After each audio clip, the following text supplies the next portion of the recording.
No vídeo de hoje, a gente vai iniciar o estudo sobre a classificação dos quadriláteros. Então, os quadriláteros, no vídeo anterior, a gente já viu que são polígonos formados por 4 lados.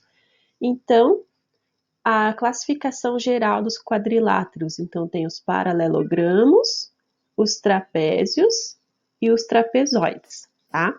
A gente vai iniciar hoje o estudo dos paralelogramos, ok? Hoje a gente vai estudar apenas as características gerais dos paralelogramos e nas próximas aulas, então a gente vai dar mais um aprofundamento, que tenha a classificação também dos paralelogramos, né? Que eles podem ser retângulo, losango ou quadrado. Como que é feita essa classificação dos quadriláteros? Então, depende das características em comum de cada quadrilátero, tá? E são essas características e algumas propriedades que a gente vai estudar. O que é, então, um paralelogramo? É um quadrilátero convexo que tem os lados opostos paralelos. Então, o que são os lados opostos? É aqueles que eles estão um de frente com o outro, né? Então, e o que é o quadrilátero convexo? Então, vamos só relembrar o que é o quadrilátero convexo. É quando eu tenho 2 pontos dentro do quadrilátero, né? Então, aqui estão os 2 pontos, e eu faço um segmento de reta ligando esses 2 pontos. Então, aqui está o segmento de reta.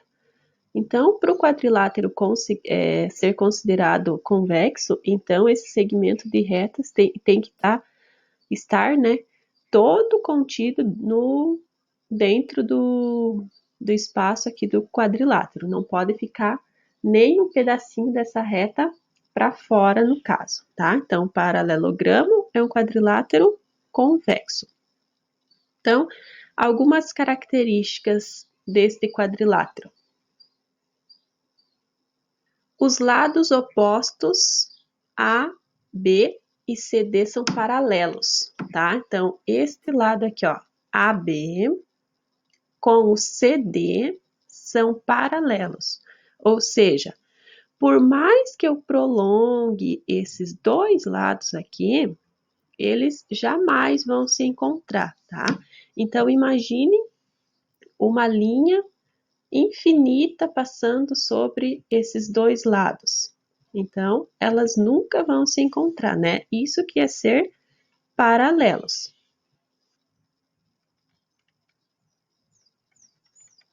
E a mesma coisa ocorre para os lados AD e o lado BC.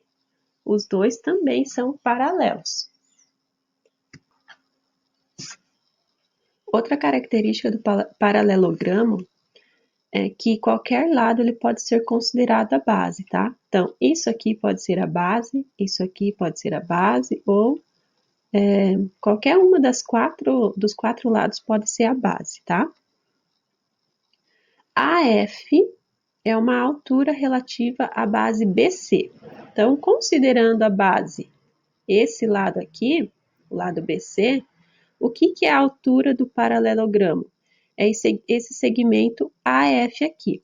Lembrando que a altura sempre forma um ângulo de 90 graus aqui na base, tá? Quando encontra o lado oposto.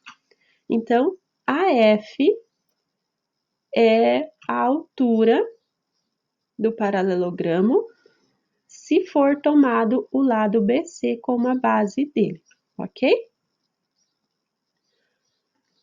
Os segmentos BD, ó, BD e o AC, este aqui, são as diagonais do quadrilátero. As diagonais sempre atravessam por dentro do polígono, tá? Então, nesse caso aqui, o BD e o AC são as diagonais.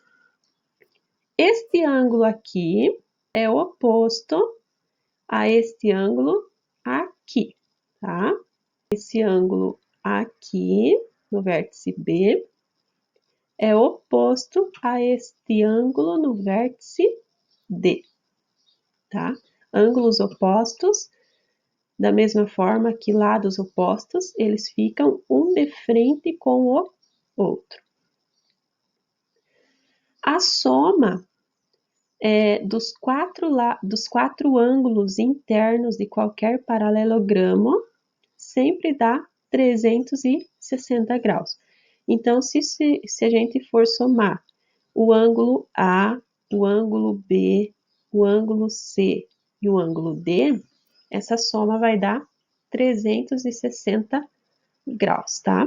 Então, aqui é um exemplo de paralelogramo.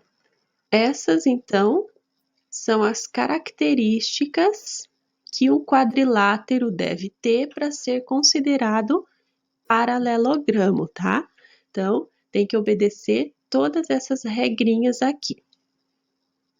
Agora, a gente vai ver algumas propriedades do paralelogramo. Então, aqui a gente tem o paralelogramo ABCD, tá? E está traçada uma diagonal AC. Então, quando a gente traça uma diagonal, o nosso paralelogramo ele sempre fica dividido em dois triângulos congruentes, ou seja, em dois triângulos iguais. Como já está traçada a diagonal AC, então a gente tem o triângulo ABC e o triângulo ACD, que são congruentes, eles são iguais, tá? Da mesma forma, se eu traçar a diagonal BD, então eu vou ter também dois triângulos congruentes, tá? Então aqui eu tenho o triângulo ABD, todo esse aqui, e o triângulo BCD, que é esse de baixo, tá? São dois triângulos congruentes. Então, sempre que é traçada uma diagonal, o paralelogramo ele fica dividido em dois triângulos congruentes. Então, vamos ver as demais propriedades do paralelogramo. Então, como eu já falei, né? Cada diagonal divide o paralelogramo em dois triângulos congruentes. Os lados opostos são congruentes, ó. O lado AB tem a mesma medida do lado oposto CD. Da mesma forma, o lado AD tem a mesma medida do lado BC, tá? Então, ângulos opostos são congruentes, têm a mesma medida. A mesma coisa ocorre com os ângulos opostos. O ângulo A tem a mesma medida do ângulo oposto C. O ângulo B tem a mesma medida do ângulo D, que é esse aqui. Ângulos consecutivos são suplementares. O que é suplementar? A soma de dois ângulos forma 180 graus, tá? Então, ângulos consecutivos é um seguido do outro. Então, significa que o ângulo A, tá? Todo o ângulo A mais o ângulo B dá 180 graus. Se eu somar o ângulo B mais o ângulo C, também vai dar 180 graus, tá? Sempre assim, ângulos consecutivos, um seguido do outro.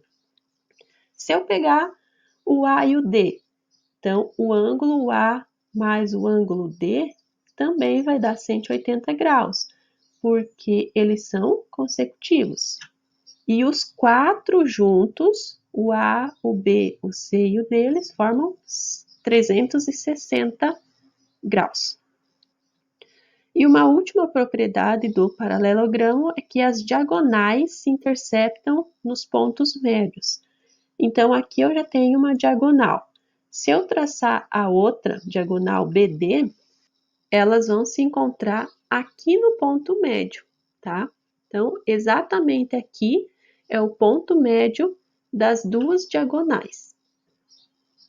Então, esse é o ponto médio, que é o ponto de encontro, né? Aonde se cruzam as duas diagonais do paralelogramo.